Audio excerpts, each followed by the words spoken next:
If that's okay with you real quick.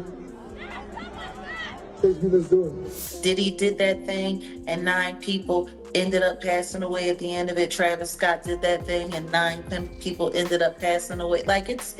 Like a few times I thought I was gonna pass out because it was hot on that staircase.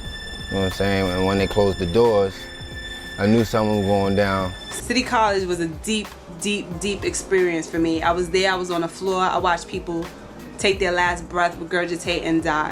Okay, you said a female? Yes, a female. Of asthma? Yeah, she had an asthma attack? She passed out unconscious. Okay, pause for a second. Because this part matters far more than people want to admit, and it keeps getting brushed aside every time it comes up.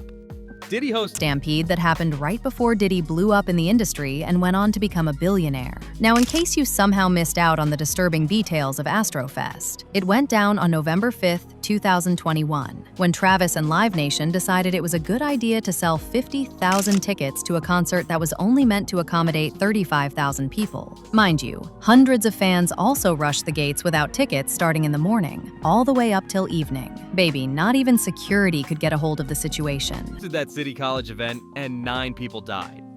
Years later, Travis Scott's Astroworld happened and 9 to 10 people lost their lives. That's not internet exaggeration, not rumor, not conspiracy talk. That's documented history that can't be erased or reframed. People who survived said they genuinely believed they were going to pass out or die, especially on those staircases where the heat, pressure, panic, and lack of oxygen became unbearable within minutes. Some said their vision went dark. Others said they couldn't lift their arms or turn their heads. That's the moment when survival instincts kick in, and too many people never made it out of that moment. When the doors were closed, multiple witnesses said they knew something bad was coming. There was a collective sense of danger, like the room itself had turned hostile. City College wasn't just a tragic headline that people forgot about. It was a deeply traumatic experience for everyone who lived through it, and many still carry that trauma decades later. Survivors described being on the floor, helpless, watching people choke, regurgitate, collapse, and take their final breaths right in front of them.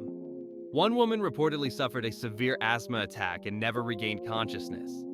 Others tried CPR while crowds kept... And people fell through the glass doors at the top of the stairs. And when people fell through the doors at the top of the store, we grabbed this girl. You know, she was pregnant. We later found out that was Father MC's baby's mother. And she died that day with her baby inside her. Pressing in from behind. That kind of image doesn't fade.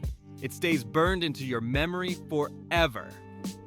Even a year later, the City College tragedy was still haunting the community and those who were there. Investigations revealed that the event promoter, a 22-year-old Sean Puffy Combs, was cited in a New York City deputy mayor's report for failing to properly alert organizers about crowd capacity limits and safety risks. That detail often gets buried or mentioned quietly, but it's critical to understanding what went wrong. This wasn't fate. It wasn't unavoidable. It was mismanagement, plain and simple. Now fast forward decades later, and people began revisiting Astroworld with fresh eyes and growing skepticism. As more videos, witness testimony, and emergency timelines surfaced, some online voices started saying the truth behind the event was darker than what was initially presented. While claims of rituals remain unproven and speculative, what is undeniable is that the event was dangerously overcrowded, understaffed, and poorly controlled from the very beginning. Astroworld took place on November 5th, 2021. Travis Scott and Live Nation sold roughly 50,000 tickets for a venue designed to safely hold about 35,000 people. On top of that, hundreds, possibly thousands, of fans rushed the gates throughout the day. During the first tragedy that made him famous, the City College celebrity basketball game that claimed 9 lives. Very similar to what happened with Travis Scott down in Houston for Astroworld. Isn't that funny? Isn't that such an odd coincidence? Diddy did that thing and 9 people ended up passing away at the end of it. Travis Scott did that thing and 9 people ended up passing away. Like it's the coincidences are so interesting. Overwhelming security hours before the show even started. By mid-afternoon, the situation was already spiraling. By the time Travis hit the stage, people were fainting, panicking, screaming for help, and begging security to stop the show. Some fans were crushed upright, a condition known to be extremely deadly, unable to move their arms or take a full breath. Others fell and were trampled as the crowd surged forward with nowhere to escape and no clear exits. At 9:38 p.m., Houston officials officially declared a mass casualty event. That means authorities knew people were dying. Yet the show continued for roughly 40 more minutes. That detail alone shook the public when it became known. By the end of the night, children as young as 9 and adults in their 20s were dead, with hundreds more injured. Medical examiners later ruled the cause of death as compressive asphyxia, meaning people were crushed and suffocated due to crowd pressure, not drugs, not chaos, but pure physical force. Lawsuits followed, dozens of them. By 2024, those cases were settled quietly and confidentially, leaving many families feeling unheard. Live Nation reportedly spent hundreds of millions of dollars handling the legal fallout. But here's where public perception truly began to shift. Instead of fading into obscurity, Travis Scott's career grew even bigger. Bigger tours, bigger stages, bigger global reach. Shows in countries he couldn't sell out before Astroworld suddenly packed to capacity. That contrast made people uncomfortable, and for good reason. And that's when people began drawing direct comparisons to City College. Because after that tragedy, Diddy's career also skyrocketed. He went from a controversial event promoter to a full-blown industry mogul, eventually becoming a billionaire. The timeline raised eyebrows, and the similarities were hard to ignore. So people started asking the uncomfortable question: how did two tragedies involving severe crowd mismanagement end with career elevation instead of lasting accountability? Why did neither event lead to permanent industry consequences at the highest level? Revisiting City College only makes those similarities more disturbing. The event happened on December 28, 1991, at the Nat Holman Gymnasium. The venue could safely hold about 2,700 to 3,000 people. Yet roughly 5,000 tickets were sold, nearly double capacity. Hours before tip-off, thousands were already packed outside in freezing conditions. Security was severely understaffed and overwhelmed. Tempers flared, then someone broke a glass door, and the crowd surged all at once. People at the front were crushed against walls and doors, unable to escape, unable to breathe. 9 people died, thousands were injured. Witnesses described bodies falling through shattered glass at the top of staircases. One woman, reportedly pregnant, died along with her unborn child.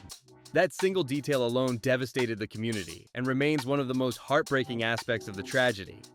As Astroworld footage spread online, some people began focusing on the visual symbolism of the show. The stage featured dark imagery, flames, arches, and a phrase that read, "See you on the other side." Some interpreted this as shock value art. Others found it deeply disturbing in hindsight, given what unfolded that night. Others compared Travis's massive stage statue, a head with an open mouth, to centuries-old artistic depictions of hell, where entering the mouth symbolized never returning. Again, these interpretations are theories, not confirmed facts, but they spread because people were traumatized and searching for meaning after a preventable loss of life. Then Jaguar Wright entered the conversation. In recent interviews, she claimed both City College and Astroworld fit into a long-standing industry pattern where powerful figures avoid real consequences. According to her, tragedies get buried, lawsuits get settled, and business continues as usual. Jaguar suggested this is why neither Diddy nor Travis faced lasting career damage. Yes, there were lawsuits, but no permanent exile, no industry shutdown. She pointed out that both men reached new levels of wealth and influence after these events, not before. Some critics say Jaguar is amplifying existing rumors. Others argue she was close to industry insiders and understands how these systems operate behind closed doors. Either way, her comments reignited conversations many believed were intentionally shut down. Online reactions poured in. Some said the matching death counts felt too eerie to ignore. Others said people reject Jaguar's claims because the truth is uncomfortable and challenges the belief that fame always comes with accountability.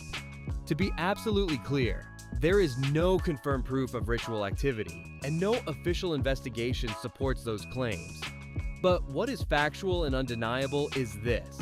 Both events were overcrowded, both lacked proper crowd control, both resulted in preventable deaths, and both were followed by massive success for the people at the center. That alone raises serious questions about power, profit, and accountability in the music industry. Questions that still don't have clear answers. So now I want to hear from you. Do you think these similarities are coincidence, or do they expose deeper issues in how tragedies are handled when powerful money is involved?